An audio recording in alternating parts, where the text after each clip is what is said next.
Assalamualaikum teman-teman, saya Isma Faiko Ayun. Di sini akan memaparkan case base dari mata kuliah Teknologi Transfer Embrio dan Stem Cell.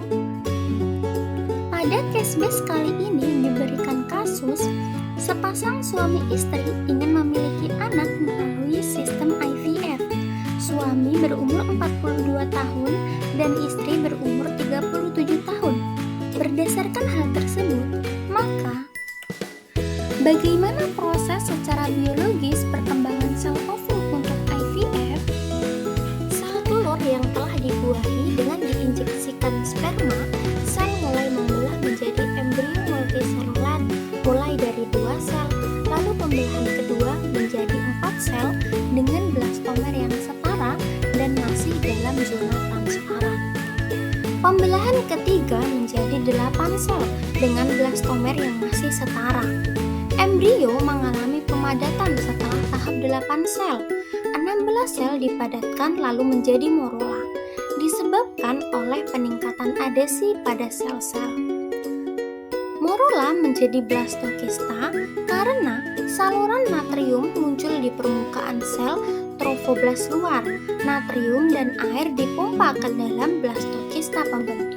Jelaskan proses IVF yang perlu dijalani oleh pasangan tersebut.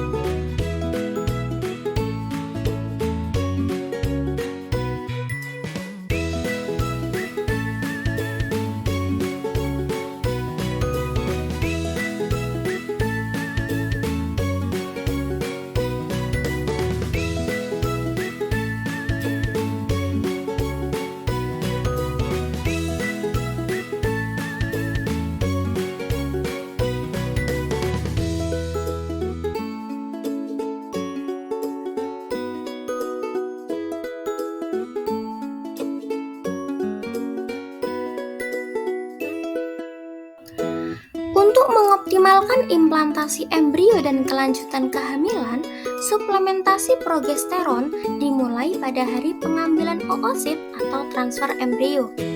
Embrio berkualitas baik yang berlebih disimpan secara kriopreservasi untuk digunakan di masa mendatang. Pemantauan kehamilan pada hari ke-16 setelah pengambilan oosit. Pemantauan dengan USG rutin pada hari ke-35 dan pemantauan ulang USG dilakukan 4 minggu dari USG pertama hingga melahirkan.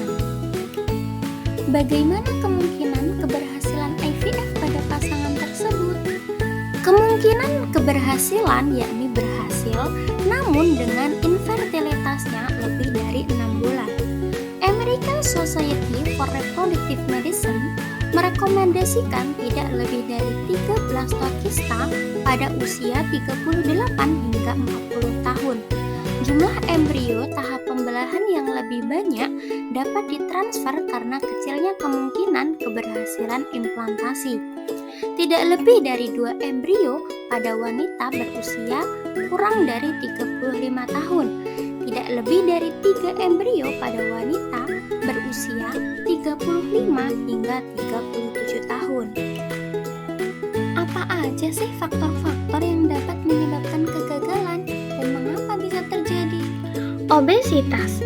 Secara keseluruhan, meskipun beberapa penelitian kecil belum menemukan hubungan antara peningkatan berat badan dan hasil kehamilan, banyaknya data termasuk 2 kumpulan data nasional dengan jelas menunjukkan dampak negatif peningkatan berat badan terhadap pencapaian kehamilan melalui IRT.